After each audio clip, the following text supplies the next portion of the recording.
So we're continuing our exploration of the Tenzo Kyokun, instructions for the cook, Dogen's very helpful, practical and spiritual instructions, advice. It's also translated as advice to the cook. Instructions are more kind of like a recipe, which, you know, if you follow it, you'll get the cake, hopefully. But if you follow this, you may not still get it. So it's not exactly a recipe, it's kind of more advice. So I think advice is probably a better translation. Advice for the cook. Like, here's what you should have in mind when you're practicing the practice of meal preparation, which is an exalted practice in a Zen monastery. We should be aware that the background to all this is awakening, and the fact that a place like this, Eihiji, which was his monastery in Japan, is still there and still full force training all sorts of monks, and you can go there if you want. I don't highly recommend it, but I mean, if you want to kind of suffer, go and practice in that monastery. But if you're not Japanese, it'll probably be really hard, because it's just, you need a certain cultural adaptation to get used to scrubbing floors at 4 a.m. If you're not ready for that, then we should read this. But the point that place exists is to encourage awakening in the people who are practicing there, including the people working in the kitchen. The whole reason for that place to exist is to help the people there awaken to their true nature, so that they are no longer... The Dharma practice is aimed at three things. The three things that we call awakening. The number one that it's trying to encourage is that we let go of our self-centeredness that keeps us trapped in our attachments and aversions and confusions about who we are and what will make us happy. What's called the three poisons of always liking, disliking, and being confused about what the meaning of life is, right? So that is number one. The Dharma is aimed at helping us let go of that, compulsion, that reflex that we have of liking and disliking and getting lost all the time. Like this, like that, buy this, don't want that, and with the confused belief that I'll be happy if I follow that recipe. Okay, and the Dharma, from the first step, is trying to say, that's, it's not going to work. Don't take my words, says the Buddha. Look at your experience. Has it served you well so far? Right? That reflex. Has that reflex brought you to where you want to be? So that's the first thing that Dharma practice is aiming at. Letting go of aversion, attachments, likes, all the dislikes, the reflex that causes pain generally and leaves us less satisfied than we were. With the false hope, the delusion that those likes and dislikes will lead us to greater happiness. Okay? So those are the three poisons that we want an antidote to. So it's an antidote to that.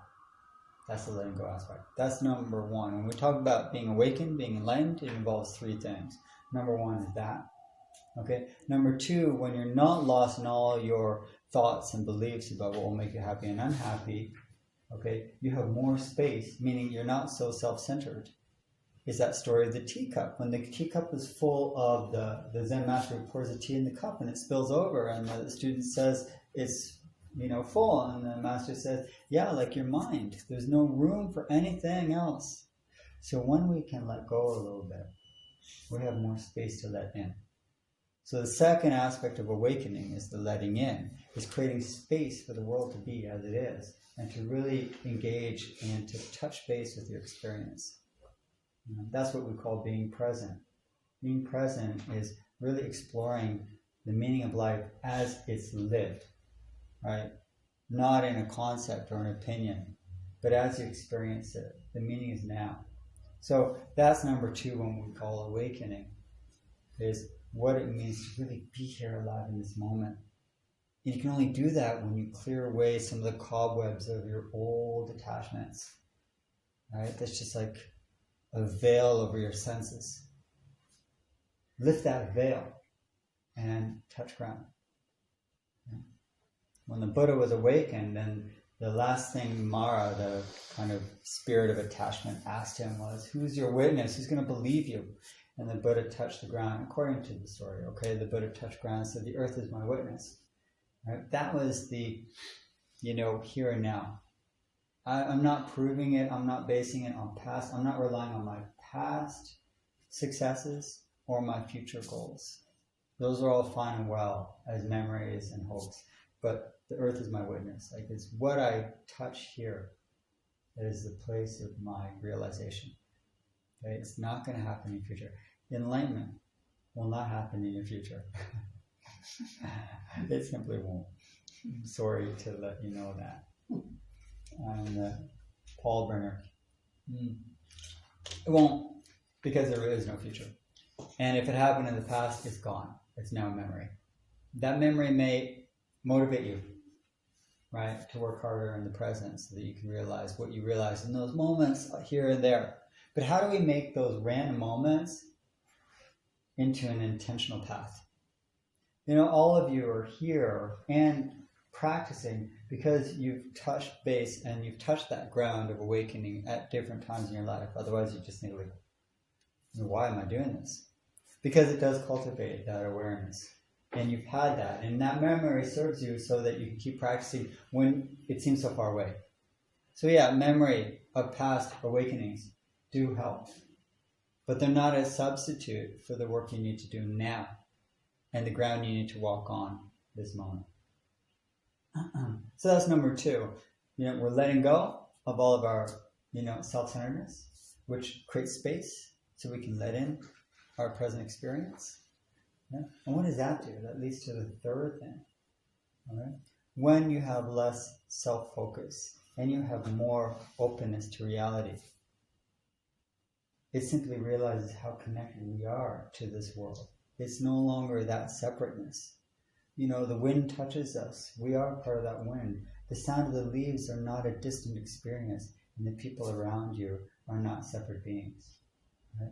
We start slowly to gain an awareness of that interconnectedness, right? That web and weave of life that is all interdependent. That's what letting in means. It's not just feed me, me. When you let go of the me, you see that there's interconnectedness. And that cultivates the third point of practice, which is more care, or what's also called compassion. Right? What's hurting others is not just happening to others. You start to realize that their pain is just as important as your pain. It's just as real as your pain. And until we start to let go of our self-centeredness, our pain always takes priority. Right? And the others, really diminish in size. So these are the 3 aspects. When you ask, what is awakening? What is awakening? It's actually really pretty solid. Okay, letting go of all self-centeredness or the selfishness, that creates a barrier between us and others. Right? And that letting go means, specifically what I mean, letting go of self. Actually also very solid and clear. You're letting go of all the attachments, the aversions, and the delusion. Right? All these false ideas, what's going to really make me happy, and the attachments onto the things that I think will make me happy, and the aversion and the rejection of things I think, that's why I'm unhappy, because of that. Get rid of that, and I promise you there'll be something else which will replace that. Again and again and again, until we start to just question the whole system that we believe in. That's the first stage. It opens up a sense of, it must be now, it must be here. That quietness, okay, that space. And that's what meditation is about. I'm no longer going to be pursuing external thrills, but I'm going to sit and be with my moment. even when it's not pleasant.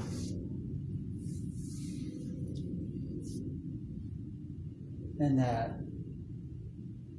that helps to generate and realize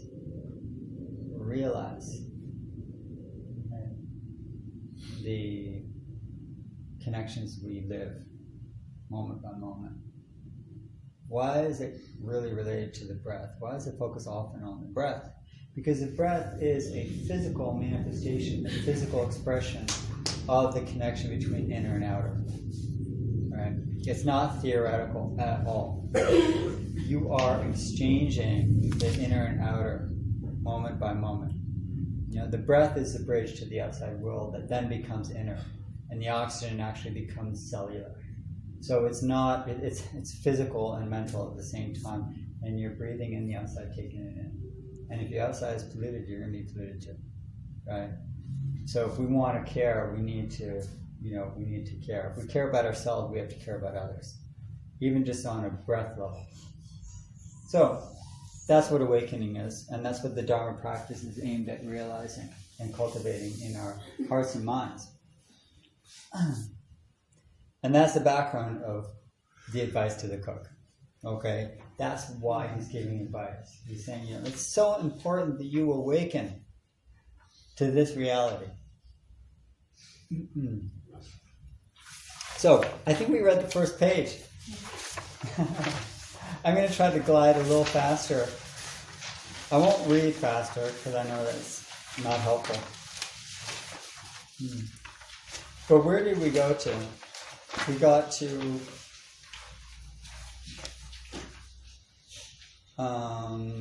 Dongshan? After Zufeng, we read that? Yeah.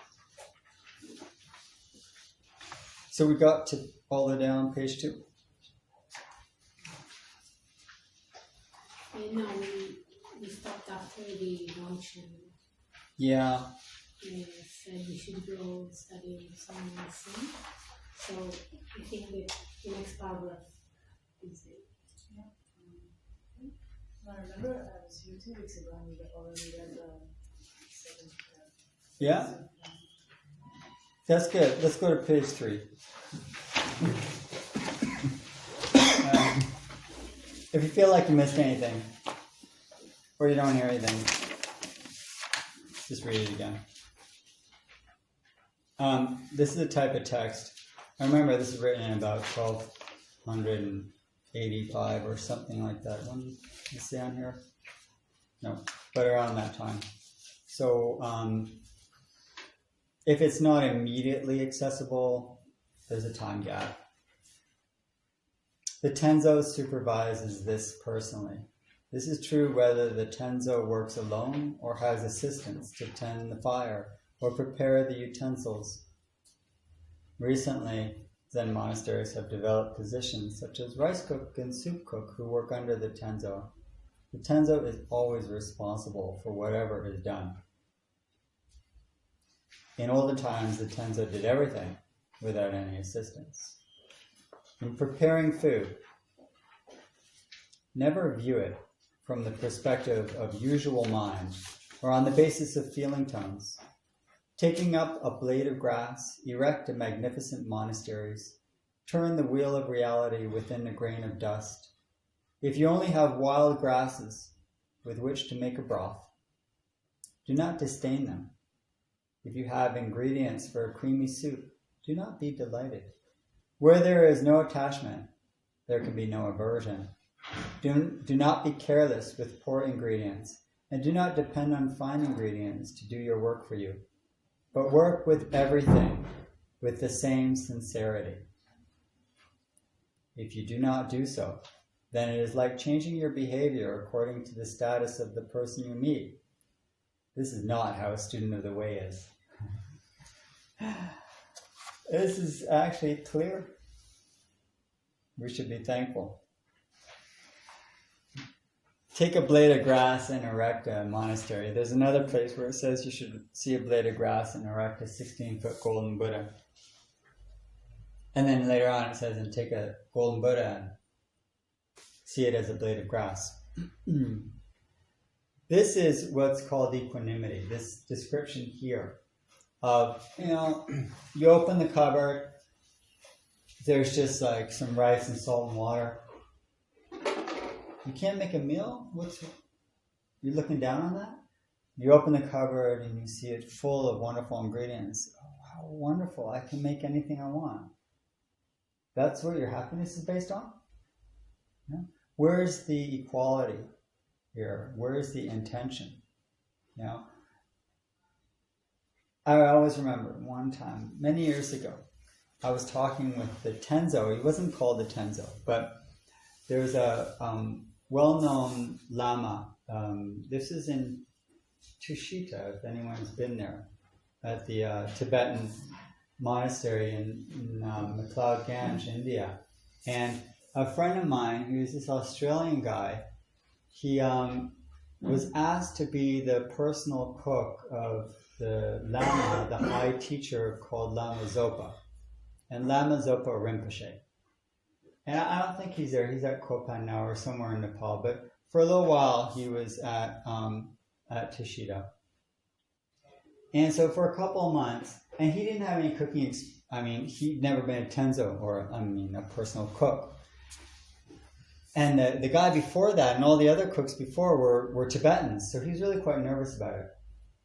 And he really wanted to impress.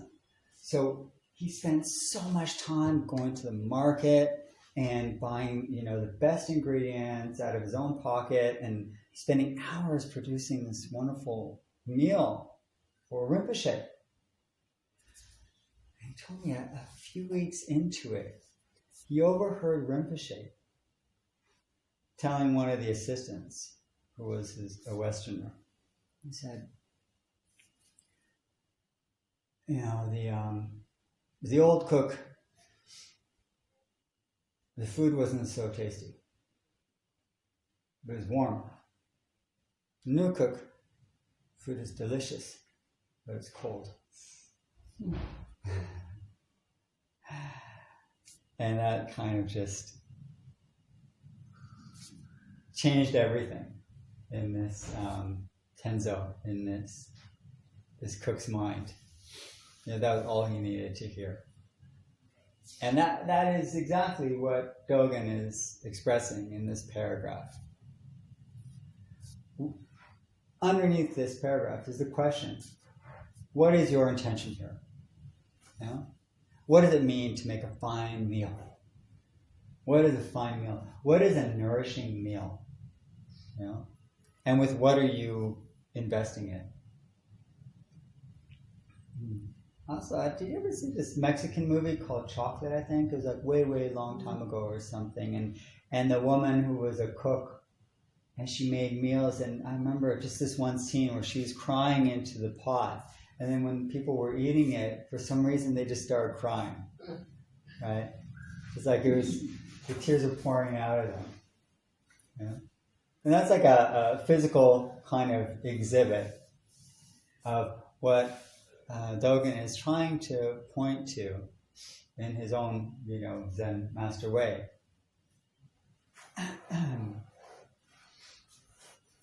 That if you see everything as equal, it doesn't mean it's indifferent or neutral. And it doesn't mean it's great either. It means these are the ingredients you have to serve the Dharma. This is what you have, so you better use it well. It doesn't mean you're going to make a delicious meal, right? It means you're going to make a Dharma meal. These are the ingredients you have to make your Dharma meal, whatever they are. And it's not about like or dislike. It's about, are you serving a Dharma meal here? And that's what the question is. And that's why it says, you can take a single grass and make a monastery out of it, right? You can also have a supermarket full of food and leave it hungry.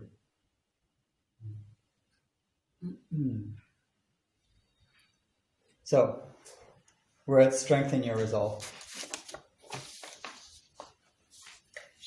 Strengthen your resolve and work wholeheartedly to surpass the monks of old and be even more thorough than those who have come before you. Do this by trying to make as fine a soup for as few cents as the ancients could make a coarse broth for the same amount.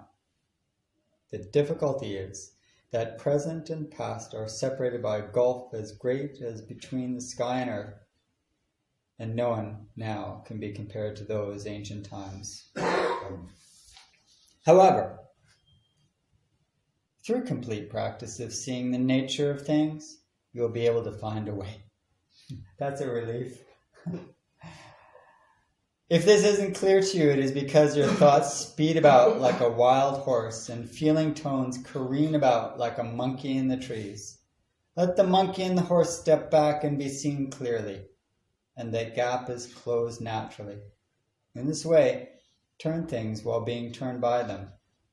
Clarify and harmonize your life without losing the single eye which sees the context, or the two eyes which recognize the details. And here's the paragraph I was referring to. Taking up a vegetable leaf manifests the Buddha's 16-foot golden body. Take up the 16-foot golden body and display it as a vegetable leaf. This is the power of functioning freely as the awakening activity which benefits all beings. This is really the heart of the text here. Really the heart of the text here. Which is always having those three eyes. Those three eyes. The single eye that sees the Dharma and everything. And that every single activity is an enlightened activity. Right? You see the oneness, you see the unity in all things, in all activities. There's no higher or lower. There's no grass and then, fine creams. There's no zazen and going to work. There is the one eye that sees it all. However, how do you function that way? Well, with that, he says clearly, you need the two eyes that appreciates the details. Yeah. So you got to wash off the dirt. You got to strain the rice. You got to pick out the stones. You got to take care of all the details. You got to turn off the fire before you leave the house. All of these things count. Those are the two eyes that see the details. You sweep up afterwards. You clean up. All of that matters. But it only matters if you're seeing it with the one eye. So we have to function with that. And that's the form and emptiness in the Heart Sutra that we read about every week. The form is the two eyes that sees the details. And the emptiness is the one eye that really sees the togetherness of all the Dharma in all the details. Without the one eye, what are we doing? What does it matter? Without the two eyes, what do we work with? How do we make a difference? That's the unity. And that's why, sometimes you're working with the vegetable and sometimes you're working with the Buddha. How do we do it? And where he says, strengthen your resolve, and through complete practice, you can really find your way. And it's your way, it really is your way, your unique way. It takes a large dose of resolve and determination, and perseverance.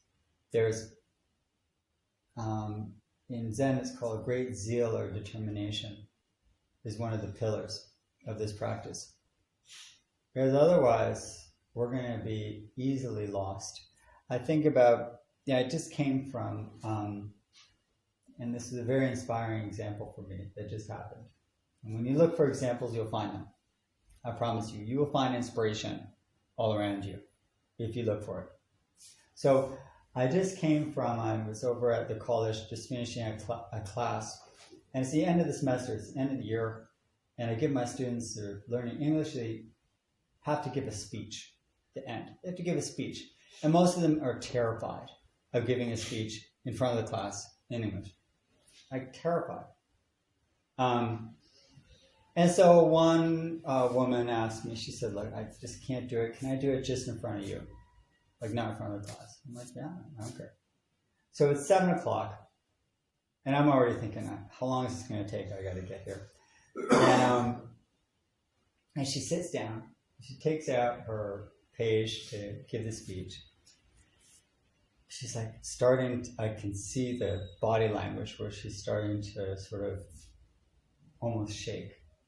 And she's trembling that she's like trembling that she's holding it. She starts to read it, and as she's reading it, she starts like just crying and apologizing to me for crying. But she didn't stop. She kept going. She kept reading it and crying and apologizing. and she said sometime in the middle, she paused and said, you know, I didn't sleep last night.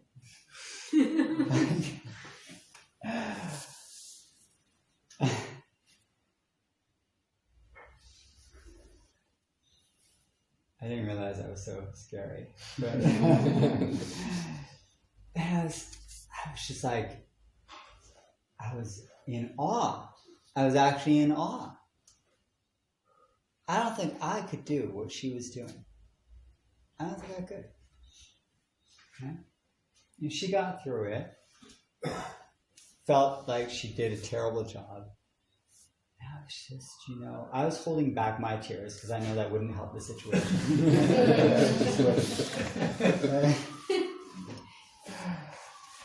She needed me to be like, yeah. I was just amazed. I was really in awe. And that was the perseverance that Dogen is talking about. It's not just about sitting in zazen and having, you know, the intention that you're cooking a Buddha broth. I mean, that's all good and fine.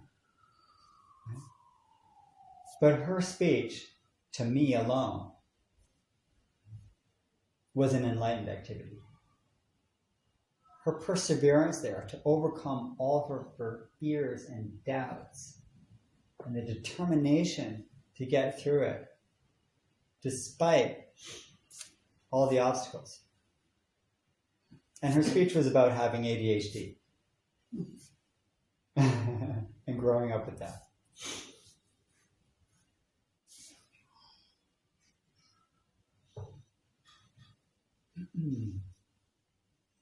That's the perseverance I hope we can find when it comes just to, you know, dealing with our own ingredients. Because Dogen's not just talking about food here. He's talking about fear and hope and love. And he's talking about all the ingredients that fall into your hands throughout the day. And what meal do you make with them? And how do you erect them? How do you turn that fear and anxiety, nervousness, and fatigue into a 16-foot golden Buddha body? And how do you take that 16-foot golden body when you feel like you have it and turn it into that speech? How do you always function with the one eye and the two eyes? This is what Dogen is talking about. All the ingredients. You know, the physical ones are one manifestation of that. But everything you prepare, okay? You are Tenzo. The food of your life and the ingredients of your life are the great meal of the Dharma that you are preparing.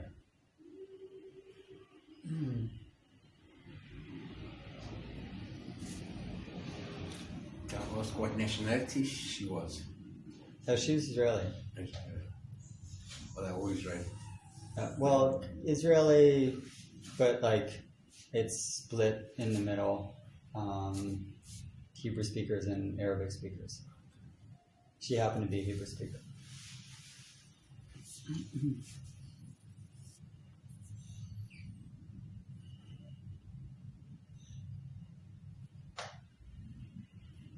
Any other comment or question?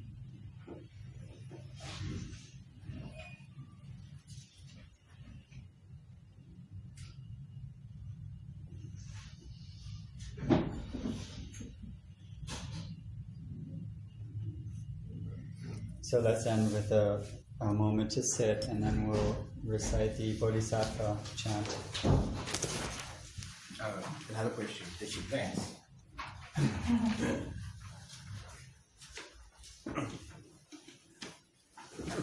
not sure yet.